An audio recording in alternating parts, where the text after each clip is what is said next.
মেরাজ। এই পৃথিবীতে অসংখ্য নবী রাসূল আল্লাহ রাব্বুল আলামিন পাঠিয়েছেন, কোন নবীর মেরাজ হয় নাই। একজন নবীর মেরাজ হয়েছেন, তিনি কে? মুহাম্মদ সাল্লাল্লাহু আলাইহি ওয়াসাল্লাম। আল্লাহ পাক তার সম্মান এই মেরাজের মাধ্যমে বৃদ্ধি করে দিয়েছেন। এই মেরাজ সম্পর্কে আল্লাহ রাব্বুল আলামিন সূরা বনী ইসরাঈলের ভিতরে বলছেন। আল্লাহ রাব্বুল আলামিন বলেন, সুবহানাল্লাযী আসরা বিআবদিহি লাইলাম মিনাল মাসজিদিল হারাম। সুবহানাল্লাযী, সমস্ত দুর্বলতা, সমস্ত অক্ষমতা থেকে মুক্ত সেই মহান সত্তা যে আল্লাহ রাব্বুল আলামিন তার বান্দা মুহাম্মদ সাল্লাল্লাহু আলাইহি ওয়াসাল্লামকে ইসরাহ করিয়েছেন মসজিদে হারাম থেকে মসজিদে আকসা পর্যন্ত। বারাকনা হাওলাহু লিনুরিয়াহু মিন আয়াতিনা, তার চতুর্পার্শ্বকে তিনি করেছিলেন বরকতময়। আর এটা এজন্যই করেছিলেন যাতে করে তার বান্দা মুহাম্মদ সাল্লাল্লাহু আলাইহি ওয়াসাল্লাম তার আশ্চর্য নিদর্শনগুলি যেন দেখতে পান। বলেন সুবহানাল্লাহ। এখন যারা ইসলামকে বিশ্বাস করতে চায় না, যারা ইসলামকে মানতে চায় না, তারা এই মেরাজের ব্যাপারে আপত্তি তোলে। তারা বলে যেটা কেমনে সম্ভব? পৃথিবীর মাটির সঙ্গে যা কিছু লেগে আছে সব কিছু তো মাধ্যাকর্ষণ শক্তি মাটির সঙ্গে টান দিয়ে রেখেছে। সৌরজগতের ভিতরে যা কিছু আছে সব মাটি টান দিয়ে রেখেছে, মাধ্যাকর্ষণ শক্তি মাটির সঙ্গে টান দিয়ে রেখেছে। গাছ থেকে ফল পড়লে নিচের দিকে পড়ে, উপর দিকে ওঠে না। এরকম একটা স্থূল দেহ নিয়ে এই মহাশূন্য পাড়ি দিয়ে, সাত আকাশ পাড়ি দিয়ে তিনি কেমনে মেরাজ করলেন? নাস্তিকেরা এই ধরনের প্রশ্ন করে। তো নাস্তিকেরা এই ধরনের প্রশ্ন করবে, তার জন্য আল্লাহ পাক এর জবাবও আগেই দিয়ে রেখেছেন। বলেন সুবহানাল্লাহ। আয়াতের প্রথমে আল্লাহ পাক বলছেন সুবহানাল্লাযী, সমস্ত দুর্বলতা, সমস্ত অক্ষমতা থেকে মুক্ত সেই মহান সত্তা। সে মহান সত্তাকে সবাইকে বলতে হবে, সে মহান সত্তাকে আল্লাহ পাক। তাহলে আল্লাহ পাক সমস্ত দুর্বলতা, সমস্ত অক্ষমতা থেকে মুক্ত। তার বান্দাকে যে এই জমিন থেকে আরশে আযমে নেবেন, এই ব্যাপারে তিনি অক্ষম নন। এই ব্যাপারে শুধুমাত্র তার ইচ্ছেই যথেষ্ট। তিনি অর্ডার করবেন, এমন কোনো কিছু নাই যে তার অর্ডারকে অমান্য করতে পারে। সুবহানাল্লাহ। আমার ভাইয়েরা, আল্লাহ রাব্বুল আলামিন মেরাজটা কিভাবে করালেন? আল্লাহ রাব্বুল আলামিন হযরত জিবরাইলকে ডাক দিয়ে বললেন, জিবরাইল রে, আমি ইচ্ছে করেছি আমার বান্দা আমার হাবিব মুহাম্মদ সাল্লাল্লাহু আলাইহি ওয়াসাল্লামকে আমার নিকটে নেব। জিবরাইল রে, দেরি করো না, জান্নাত থেকে জান্নাতি বাহন বোরাককে সাথে করে নিয়ে 50,000 ফেরেশতার বিশাল বহর নিয়ে আমার হাবিবের কাছে চলে যাও। আমার হাবিবকে জান্নাতি বাহন বোরাকের উপরে আরোহণ করিয়ে 50,000 ফেরেশতার বিশাল বহর সাথে নিয়ে যাও। আমার হাবিবকে আমার কাছে নিয়ে আসো। বলেন সুবহানাল্লাহ। 50,000 ফেরেশতার প্রয়োজন কি ছিল? হযরত জিবরাইল একাই তো তিনি বিশ্বনবীকে নিতে পারতেন। 50,000 ফেরেশতা কেন পাঠালেন?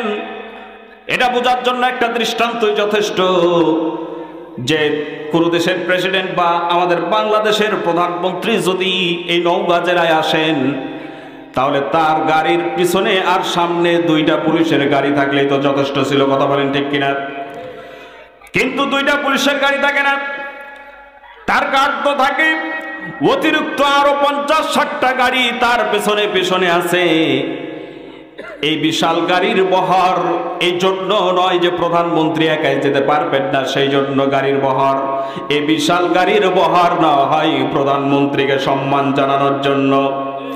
আমার ভাইয়েরা, অনুরূপভাবে আল্লাহ পাকের শ্রেষ্ঠ মেহমান মুহাম্মদ রাসূলুল্লাহ সাল্লাল্লাহু আলাইহি ওয়াসাল্লামকে আল্লাহ রাব্বুল আলামিন তার নিকটে নেবেন, যথাযথ সম্মান দিয়ে আল্লাহ রাব্বুল আলামিন তার কাছে নেবেন। বলেন সুবহানাল্লাহ। আল্লাহ রাব্বুল আলামিনের নির্দেশ পাওয়ার সঙ্গে সঙ্গে হযরতে জিবরাইল আলাইহিস সালাম তিনি চারটি বাহন বোরাককে সাথে করে নিয়ে 50,000 ফেরেশতার বিশাল বহর নিয়ে মক্কা মুআজ্জামার উদ্দেশ্যে রওনা করলেন। মক্কা মুআজ্জামার উদ্দেশ্যে রওনা করলেন। বিশ্বনবী জনাব মুহাম্মদ রাসূলুল্লাহ সাল্লাল্লাহু আলাইহি ওয়াসাল্লাম সেই সময় তিনি হাতেবে কাবার কাছে অবস্থান করতেছিলেন। অন্য আরেকটি বর্ণনা এসেছে তিনি তিনার ফুফি উম্মে হানির ঘরে অবস্থান করতেছিলেন। বিশ্বনবী জনাব মুহাম্মদ রাসূলুল্লাহ সাল্লাল্লাহু আলাইহি ওয়াসাল্লাম লক্ষ্য করলেন হঠাৎ করে ঘরের চাল খুলে গেল, আর উপর দিয়ে হযরতে জিবরাইল আলাইহিস সালাম তিনি ঘরের ভিতরে প্রবেশ করলেন। বলেন সুবহানাল্লাহ। উপর দিয়ে ছাদ ওঠার প্রয়োজন কেন হলো? তিনি তো নক করে দরজা দিয়ে ঢুকতে পারতেন। আমার ভাইয়েরা, বিশ্বনবী যখন তিনি বিশ্রাম করবেন তখন বিশ্বনবীকে বাইরের থেকে ডাকাডাকি করতে আল্লাহ রব্বুল আলামিন তিনি নিষেধ করেছেন। একজন বেদুইন বিশ্বনবীকে এসে ডাকাডাকি করতেছিল। আল্লাহ রাসূল তিনি বিশ্রাম করতেছিলেন দুপুরে। এমন সময় একজন বেদুইন এসে আল্লাহ নবীকে ডাকাডাকি শুরু করে দিল। সঙ্গে সঙ্গে আল্লাহ রব্বুল আলামিন আয়াত নাযিল করে দিলেন, সহ্য করলেন না।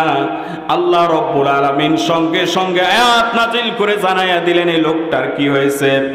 সে কি দেখে না যে আমার হাবিব বিশ্রাম করতেছেন? সূরা হুজরাতের ভিতরে আসছে, সে কি দেখে না আমার নবী তিনি বিশ্রাম করতেছেন? কেন সে আমার রাসূলকে ডাকাডাকি করলো? কেন সে ডিস্টার্ব করলো? শুনে রাখো, আমার রাসূল যখন বিশ্রাম করবেন তখন আমার রাসূলকে বাইরের থেকে কেউ ডাকতে পারবে না। সুবহানাল্লাহ, চিৎকার দিয়ে বলেন সুবহানাল্লাহ। এত সম্মান, এত মর্যাদা আল্লাহ পাক বিশ্বনবীকে দিয়েছে, কিন্তু আজকে তার উম্মত হয়ে আমরা বিশ্বনবীকে সম্মান দিতে পারি না। কথা বলেন ঠিক কিনা? আজকে রসুলের বিরুদ্ধে আমরা কটাক্ষ করি, আল্লাহ রসুলের আদর্শকে নিয়ে আমরা কটাক্ষ করি, বিশ্বনবীর চরিত্রকে নিয়ে অনেক নাস্তিক প্রশ্ন তোলে। এই পৃথিবীতে এমন মানুষ খুঁজে পাওয়া খুব মুশকিল। খুঁজে পাওয়া মুশকিল মানে পাওয়াই যাবে না যে ব্যক্তির চরিত্রে কোনো দাগ ছিল না, যে ব্যক্তির চরিত্রে কোনো দাগ ছিল না, এমন ব্যক্তি পৃথিবীতে একজনই ছিলেন, তিনি হচ্ছেন বিশ্বনবী জনাবে মুহাম্মদ রাসূলুল্লাহ সাল্লাল্লাহু আলাইহি ওয়াসাল্লাম। এই রাসূলকে নিয়ে অনেক নাস্তিকেরা এই রাসূলকে অসম্মান করে। তোমরা যতই এই রাসূলকে অসম্মান করো লাভ নাই। আবু জেহেল, আবু লাহাব, উতবা, শাইবা, মুগীরা এরা বিশ্বনবীকে অনেক কথা বলেছিল, অনেক গালিগালাজ করেছিল, রসুলকে স্তব্ধ করে দিতে চেয়েছিল, কিন্তু রসুল স্তব্ধ হয়ে যান নাই, বরং যারা চেষ্টা করেছিল তারা ইতিহাস থেকে মুছে গেছে। রসুলের নাম গোটা বিশ্বময় আল্লাহ পাক প্রশংসার সঙ্গে ছড়াই দিয়েছেন। কথা বলেন ঠিক কিনা? সুতরাং বিশ্বনবী জনাব মুহাম্মদ রাসূলুল্লাহ সাল্লাল্লাহু আলাইহি ওয়াসাল্লাম তার সম্মান মর্যাদা আল্লাহ পাক অনেক বেশি দিয়েছে। আমার ভাইয়েরা, হযরত জিবরাইল আলাইহিস সালাম উপর দিয়ে ঘরের ভিতরে প্রবেশ করলেন। এরপরে বিশ্বনবী জনাব মুহাম্মদ রাসূলুল্লাহ সাল্লাল্লাহু আলাইহি ওয়াসাল্লামকে আল্লাহ পাকের নির্দেশ জানালেন। বিশ্বনবী কি আল্লাহ পাকের নির্দেশ জানানোর সঙ্গে সঙ্গে আল্লাহর নবী বললেন, জিবরাইল রে একটু অপেক্ষা করো, আমি ওযু করে 2 রাকাত নামাজ আদায় করে নেই। এরপরে বিশ্বনবী জনাবে মুহাম্মদ রাসূলুল্লাহ সাল্লাল্লাহু আলাইহি ওয়াসাল্লাম তিনি ওযু করলেন, 2 রাকাত নামাজ আদায় করলেন। এরপরে হযরতে জিবরাইল বিশ্বনবীকে খানায় কাবার কাছে নিয়ে গেলেন। সেই জায়গাতে যাওয়ার পরে আল্লাহর রাসূলের বক্ষকে বিদীর্ণ করে দিলেন, বুকটাকে ফেরে দিলেন, গলা থেকে শুরু করে নাভি পর্যন্ত ফেরে দিলেন। এরপরে বিশ্বনবীর হৃদয়টাকে জমজমের পানি দিয়ে ধুইয়া একটা স্বর্ণের পাত্র নিয়ে আসলেন। সেখানে হিকমত, জ্ঞান, বিজ্ঞান দ্বারা পরিপূর্ণ করে সেই স্বর্ণের পাত্রটা বিশ্ব নবীর বুকের ভিতরে স্থাপন করে বুককে জড়া লাগাইয়া দিলেন। সুবহানাল্লাহ। এরপরে বিশ্ব নবীকে বোরাকের উপরে আরোহণ করালেন। বোরাকের উপরে বিশ্ব নবী জনাব মুহাম্মদ রাসূলুল্লাহ সাল্লাল্লাহু আলাইহি ওয়াসাল্লামের সামনে হযরতে জিবরাইল বোরাকের লাগাম ধরে আল্লাহ রাসূলের সামনে নিয়ে আসলেন। আল্লাহর নবীকে হযরতে জিবরাইল বললেন, ইয়া রাসূলুল্লাহ, এই বোরাককে আপনি আপনার বাহন হিসাবে গ্রহণ করেন। আল্লাহর নবী বলেন, আমি যখন বোরাকের উপরে আরোহণ করতে যাব, এমন মুহূর্তে বোরাক আমাকে দেখে কিছুটা অস্থিরতা ভাব দেখাতে শুরু করে দিল। বোরাক যখন উত্তেজিত ভাব দেখালো, সঙ্গে সঙ্গে হযরতে জিবরাইল বোরাকের গর্দানের উপরে হাত রেখে বোরাককে বললেন, বোরাক রে, তুমি এমন একজন ব্যক্তির সওয়ারি হতে গিয়ে তুমি উত্তেজিত ভাব দেখাতেছো, যিনি ইমামুল আউয়ালিন ওয়াল আখিরিন, আল্লাহর হাবিব বিশ্বনবী জনাবে মুহাম্মদুর রাসূলুল্লাহ সাল্লাল্লাহু আলাইহি ওয়াসাল্লামের সওয়ারি তুমি হতে চলেছো। আল্লাহর নবী বলেন, বোরাকের কানে আমার নাম যাওয়ার সঙ্গে সঙ্গে বোরাক মাথা নত করে দিল, তার সমস্ত শরীর ঘেমে গেল। এরপরে বোরাকের উপরে আরোহণ করে বিশ্বনবীকে নিয়ে হযরতে জিবরাইল বাইতুল মুকাদ্দাসের উদ্দেশ্যে রওনা করলেন। প্রতিমধ্যে অনেক ঘটনা ঘটলো, সেদিকে আমি যাচ্ছি না। বাইতুল মুকাদ্দাসের উদ্দেশ্যে রওনা করলেন। এরপরে বাইতুল মুকাদ্দাসে গেলেন। আল্লাহর নবী বলেন, বাইতুল মুকাদ্দাসে গিয়ে বাবে মুহাম্মাদে আমরা উপস্থিত হলাম।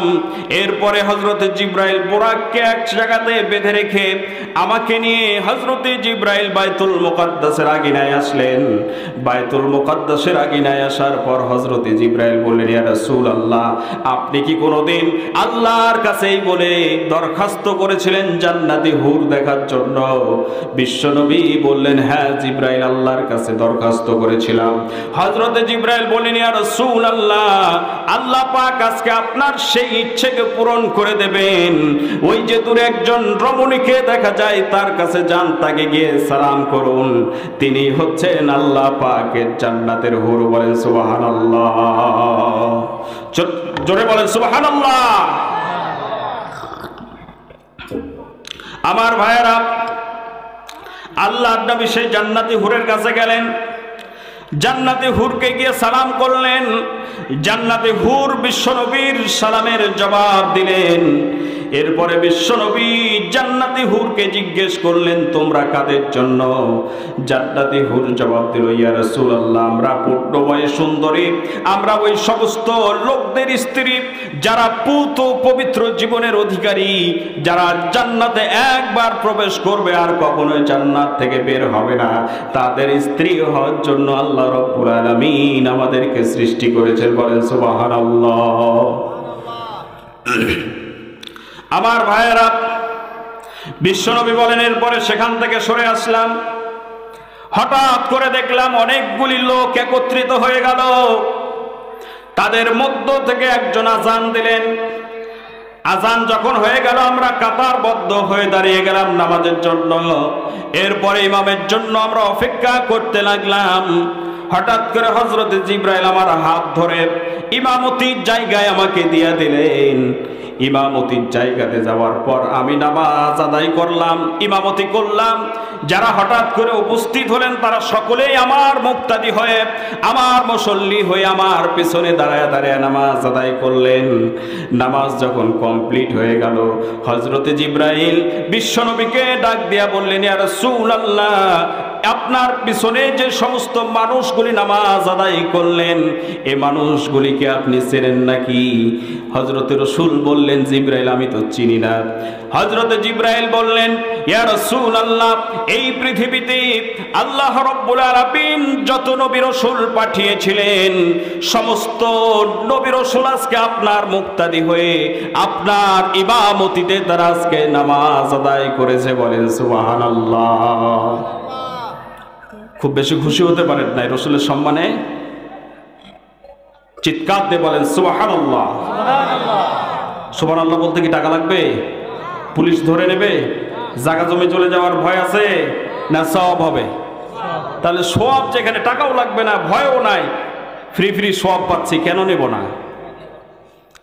আমার ভাইয়েরা, আল্লাহ রসুলকে হযরতে জিবরাইল বললেন, ইয়া রাসূলুল্লাহ, সমস্ত নবী রাসূলগণ আজকে আপনার পেছনে নামাজ আদায় করেছে। সুবহানাল্লাহ। এরপরে হযরতে জিবরাইল আলাইহিস সালাম বিশ্বনবীকে মসজিদ আকসা থেকে